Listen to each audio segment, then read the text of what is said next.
Hello welcome दोस्तों, स्वागत करता हूँ फिर से आप सबको आपके अपने इस चैनल में। तो जिस वीडियो में डिस्कस करेंगे बिटकॉइन के बारे में, साथ ही हम यहाँ पर इसमें बात करेंगे कि जैसे ऑल्ट फंड्स के बारे में। एंड वीडियो को मैं यहाँ पर कंप्लीट करने की कोशिश करूंगा विदिन 5 मिनट्स के अंदर। आपकी वीडियो को पूरा एंड तक करने की देते ना, वीडियो के अंदर कुछ चीज़ें ऐसे मैं आपको बताऊंगा जो आपके लिए बहुत ज़्यादा हेल्पफुल भी हो सकता है। आप चार्ट को अगर देखो तो चार्ट पूरा मैच आप देखोगे क्या मूवमेंट हो सकता है। बाकी अगर आपने वीडियोस को देखा होगा तो होप सो भी आपने यहाँ से एक आपको आइडिया ले लिया है प्राइस के अंदर क्या मूवमेंट हो सकता है।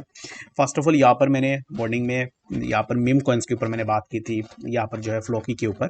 तो फ्लोकी के ऊपर बात करने के बाद मैंने फ्लोकी के अंदर लॉन्ग पोजीशन भी लिया। If you have taken that long position then I am sure that you have gained around 100% from the Floki. ठीक है, बाकी अगर आपने एंट्री नहीं ली है तो इसमें कोई दिक्कत वाली बात है नहीं। आपको आने वाले टाइम में और भी अपॉर्चुनिटीज मिल सकते हैं जहाँ पर आप अपना आराम से यहाँ से प्रॉफिट भी ले सकते हो। The next thing is that कि यहाँ पर और भी ऐसे कुछ कॉइन्स थे जिनके अंदर मैंने ट्रेड लिए और जहाँ पर मैंने एक अच्छा सा प्रॉफिट भी लिया। TRB is among one of them जिसके अंदर मैंने अपना ट्रेड भी लिया, तो यहाँ से एक अच्छा सा प्रॉफिट भी मैंने लिया हुआ है। ठीक है, उसके बाद यहाँ पर स्वीट के अंदर भी मैंने ट्रेड लिया। स्वीट का ट्रेड इसमें पे चल रहा है टेक्निकली देखो तो स्वीट के अंदर का होगा, बट यहाँ पर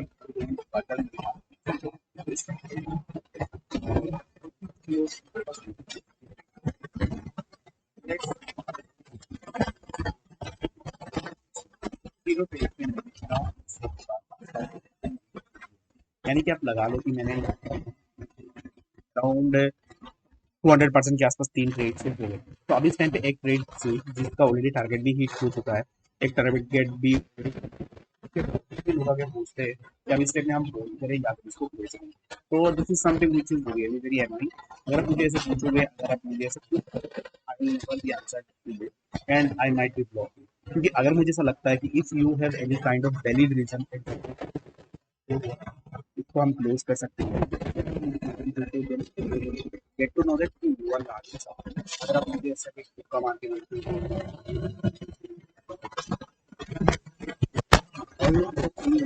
योर ओन कंट्रोल, अगर आप यहाँ पर किसी भी ट्रेड के अंदर चाहे के बाद करने लग जाते हो, आपको ऐसा लगता है कि then future trading is not for you. ये जितना जल्दी आप आपके लिए सही रहेगा। अब एक ट्रेड में लॉस करोगे, एक ट्रेड के अंदर प्रॉफिट करोगे, मैं ये बहुत बार बोल चुका हूँ एंड मैं उन्हीं लोगों को ही ये बोलूंगा जिनका पेशेंस नहीं है और जो हमेशा ये डरते हैं कि मैं अब इस टाइम पे लॉस ना कर दूं। अगर एक ट्रेड में यहाँ पर डेली बेसिस में अगर आप ट्रेड्स में 3 to 4 ट्रेड्स के अंदर अगर आप प्रॉफिट ले रहे हो, एक ट्रेड के अंदर आप थोड़ा सा लॉस में भी चले जाते हो, तो इसमें क्या दिक्कत होती है, मुझे ये चीज़ समझ में नहीं आती है। तो ये वही गैम्बलर्स है जिनको यहाँ पर हमेशा प्रॉफिट ही चाहिए। And the thing is that कि सुई के अंदर लॉस भी नहीं हुआ है, TP1 भी हिट हुआ है। बाकी जितने भी लोगों ने एंट्री लिया होगा तो होप्स हो कि आपने यहाँ से प्रॉफिट, स्मॉल प्रॉफिट लिया होगा।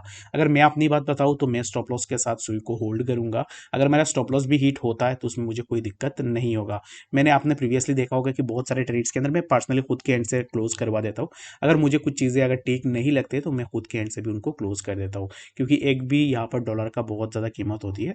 बाकी यहाँ पर अगर मुझे आने वाले टाइम में लगेगा कि मैं सुई के अंदर अपना एग्जिट तो नहीं लूंगा, ये मेरे हिसाब से 99% श्योर हूँ। बाकी फिर भी अगर मुझे कुछ दिखती है सुई के अंदर तो मैं ज़रूर से एग्जिट अगर लेता हूँ तो मैं ज़रूर से ग्रुप के अंदर भी मेंशन कर दूंगा कि एग्जैक्टली मैं एग्जिट ले रहा हूँ।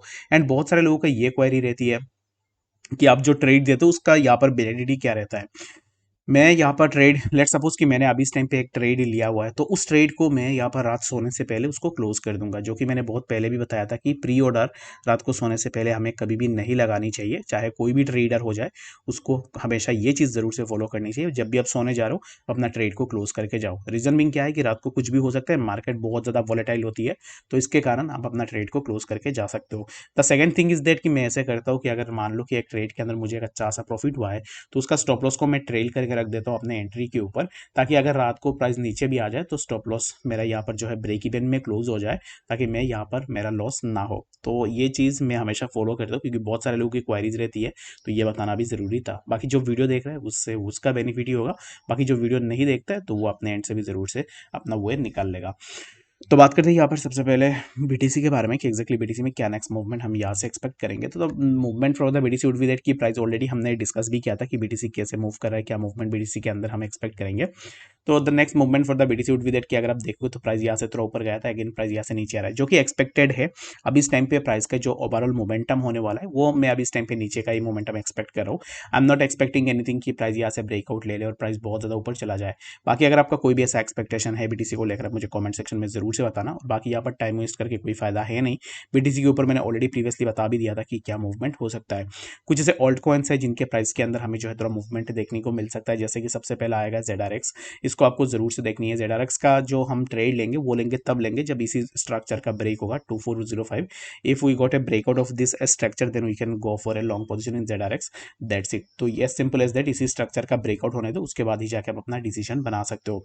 टीआरबी में अगर मैं देखूँ तो टीआरबी के अंदर मेरा शॉर्ट पोजीशन था, मैंने प्रॉफिट बुक भी कर लिया है। अब इस टाइम पे मैं right now I am not in TRB trade, जो कि मैं हमेशा यही बोलता हूँ, अगर आपका 1 TP हिट हो चुका है तो अपना स्टॉप लॉस को ट्रेल करके एंट्री पे रख दो। बाकी यहाँ पर टीआरबी के अंदर ऐसा कुछ सीन नहीं है कि एंट्री पे रखो या फिर ऐसा कुछ भी करो। टीआरबी में मैंने अपना जो ट्रेड लिया था, ट्रेड लेने के बाद यहाँ से अगर आप देखो तो अराउंड टीआरबी का प्राइस नीचे आया 4.94% के आसपास, बट मैंने अपना ट्रेड को क्लोज कर दिया था अराउंड 3% के आसपास, ठीक है। तो the next thing is that कि अब इस टाइम पे फॉर नाउ मैं टीआरबी को भी फॉलो करूंगा। The second coin which may give us a huge move जो कि है WOO, इसको भी आपको जरूर से देखना है। तो ये जो ट्रेड्स होंगे ये ट्रेड्स थोड़ा रिस्की साइड की ट्रेड्स होंगे। अगर इन ट्रेड्स के अंदर मैं एंट्री लेता हूँ तो मैं जरूर से आपको यहाँ पर बताऊंगा, और जहाँ पर रिस्क होती है वहाँ पर मैं जरूर से मेंशन करता हूँ। I am not like others, जो कि मेरे ऊपर भी एक रेस्पॉन्सिबिलिटी है कि अगर मैं आपको बता दूँ कि ये ट्रेड आपको 100% या फिर 200% या फिर 1000% देगा, it's not like that. Market is not like a place जहाँ पर आप उसको चैलेंज करोगे।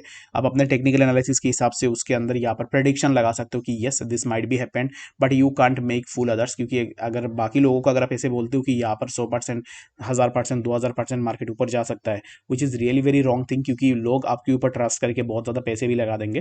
तो अगर यहाँ पर मार्केट है, कुछ भी हो सकता है इसके अंदर, तो ऐसे कभी भी कमिट नहीं करनी चाहिए कि ये ऐसे हो सकता है या वैसे हो सकता है, ठीक है। बहुत सारे लोग मुझे कंप्लेन भी करते हैं कि एग्जैक्टली बाकी लोग तो बोलते हैं कि ऐसा होगा। तो यहाँ पर जितने भी लोग बोलते हैं ना कि ऐसे ये 1000%, 2000%, 1000%, जितने भी यहाँ पर लोग आपको चैलेंज मार के बोलते हैं कि ये मेरा जेम है, इसके अंदर इतना मूवमेंट होगा, यस आप अपने एंड से भी जरूर से बोल सकते हो, but in front of whole audience आप यहाँ पर ऐसे कमिटमेंट नहीं ले सकते हो, क्योंकि आप लॉस का रिस्क नहीं ले रहे हो किसी का, सिर्फ किसी का प्रॉफिट हो रहा है तो उस चीज़ को ही आप शो कर रहे हो। बाकी यहाँ पर लॉस का, आप यहाँ पर अगर किसी का लॉस भी हो जाता है इन बिटवीन दिस, तो उसका जिम्मेदार आप खुद नहीं है। तो इसके लिए ऐसा कमिटमेंट पास करना बिल्कुल भी गलत होती है लोगों के सामने। अगर आपका बहुत बड़ी ऑडियंस है, लोग अगर आपके ऊपर ट्रस्ट भी कर रहे हैं, एंड अगर आप ऐसे स्टेटमेंट्स दे रहे हो जहाँ पर लोगों को बोल रहे हो कि यहाँ पर बहुत ज़्यादा पैसे लगा दो, ये इतना हो जाएगा उतना हो जाएगा, ऐसे बिल्कुल भी मत करो। जितने भी लोग ऐसे बोलते हैं ना उनको इग्नोर करने की कोशिश करो, क्योंकि अगर आप यहाँ पर पर्सनली देखोगे ना तो market is not like a thing जहाँ पर आप मार्केट को पूरा चैलेंज कर लो। मेरे पास ऐसे भी ट्रेड्स रहते हैं जहाँ पर मैं आपको बता सकता था कि एग्जैक्टली ये 100%, 1000% है। मैं जितने भी ट्रेड्स लेता हूँ उनके अंदर यहाँ पर ना, मैं यहाँ पर 90%, 95% यहाँ पर उनके अंदर मेरा एक्यूरेसी रहती है, और उस एक्यूरेसी के साथ ही मैं अपना ट्रेड लूँ। उसके बावजूद भी स्टॉप लॉसेस भी हिट होती है। तो बाकी आप जैसे ट्रेड करते हो वो सब प्लस में बिल्कुल भी आने की जरूरत नहीं है, और ये जानने की भी आपकी जरूरत है नहीं कि रिटर्न आएगा इस ट्रेड के अंदर, क्या रिटर्न नहीं आएगा, ये जान के भी आप क्या ही कर लोगे। तो इसके लिए हमेशा ग्रीड में मत आओ। कोई अगर आपको बोल रहा है कि यहाँ पर 1000%, 2000%, 4000%, इग्नोर मारो, ठीक है। ऐसे ज़्यादा यहाँ पर देखने की ज़रूरत है नहीं। हो सकता है कि एक बार में वो उसका तुक्का लग जाए, सेकंड बार तुक्का लग जाए, बट थर्ड टाइम जब आप जाओगे, आपका लालच तो ऑलरेडी इंक्रीज हो चुकी है, तो आप और भी पैसे लगाओगे तब आप पूरा पैसे हो दोगे। तो इसके लिए मैं रेकमेंड यही करूँगा कि ऐसे चीज़ें मत करो, ठीक है। मैं देखता हूँ कि लोग यहाँ पर बहुत कि ये मेरा जेम लिस्ट है, इसमें एंट्री ले लो, उसके बाद उसमें भी stop loss, again stop loss, तो ऐसे नहीं करनी चाहिए। But I am not defending anyone जो कि यहाँ पर बात नहीं करनी चाहिए, बट यहाँ पर मैं एज ए होल सबको यही बोल रहा हूँ कि आप ऐसे मत करो, प्रोसेस को फॉलो करो and according to the process अपना काम करो। बाकी यहाँ पर कोई अगर आपको बता रहा है तो उसके बातों में आके अगर आप कर रहे हो तो फिर it's totally depends on you. But मैं हमेशा यही बोलता हूँ कि मैं कोई भी फाइनेंशियल एडवाइजर नहीं हूँ, and I do respect others money, क्योंकि अगर आप जो भी पैसे लगा रहे हो वो अपना हार्ड अर्न मनी लगा रहे हो, और मैं आपको यहाँ पर फालतू में कमिट करके कोई भी यहाँ पर कमिटमेंट नहीं दे सकता, ठीक है। मैं हो सकता है कि खुद के एंड से कमिट करके खुद लॉस कर लूँ, बट यहाँ पर किसी को ऐसे यहाँ पर पब्लिकली कमिट करके किसी का लॉस नहीं करवा सकता, ठीक है। और मैं यहाँ पर ज़्यादा चीज़ों के ऊपर ऐसे यहाँ पर क्रेडिट भी नहीं लेता। अगर आप देखोगे इन टेलीग्राम चैनल के अंदर मैं जितने भी चार्ट्स डालता हूँ, मैं मैक्सिमम 90% के आसपास उन चार्ट्स के अंदर यहाँ पर चीज़ें मैं जैसे डालता हूँ वैसे ही होती है। उसके बावजूद भी मैं ज़्यादा इसके अंदर भी क्रेडिट नहीं लेता। रीज़न बिंग, क्रेडिट लेके फ़ायदा ही क्या है। अगर मैं कोई भी वीआईपी सेल करता या फिर कोई सर्विस सेल करता तो मैं ज़रूर से उसके ऊपर क्रेडिट लेने का सोचता, बट यहाँ पर ऐसा कुछ है नहीं, तो इसमें क्रेडिट लेने का भी कोई फ़ायदा है नहीं इसके अंदर, ठीक है। तो बाकी यही चीज़ है कि आप यहाँ पर हमें जब भी ट्रेड लो तब अपना रिस्क को ज़रूर से देखो कि एग्जैक्टली क्या रिस्क आप ले सकते हो, उसके बाद जाके आप अपना ट्रेड को एग्जीक्यूट करने की कोशिश करो। लोगों को ना बहुत चीज़ें सीखना ज़रूरी है अब इस टाइम पे मार्केट के अंदर। 90% लोग ऐसे हैं जो मार्केट को एज ए गैमलिंग यूज़ करते हैं, ठीक है, सिर्फ गैमलिंग की तरह यूज़ करते हैं। एंड 10% लोग ऐसे हैं जो अब इस टाइम पे मार्केट को एज ए प्रोफेशनल ट्रेडर की तरह ट्रेड करते हैं, ठीक है। आई एम नॉट सेइंग कि I am a good professional trader, but still मैं आपको यहाँ पर यही बोल सकता हूँ कि गैमलिंग करके अगर आप ट्रेड करोगे तो फिर पोर्टफोलियो खाली होने में ज़्यादा दिन नहीं लगेगा, ठीक है। तो बाकी इस वीडियो के लिए फिलहाल इतनी, मिलते हैं नेक्स्ट अपडेट्स के साथ, तब तक के लिए गुड बाय।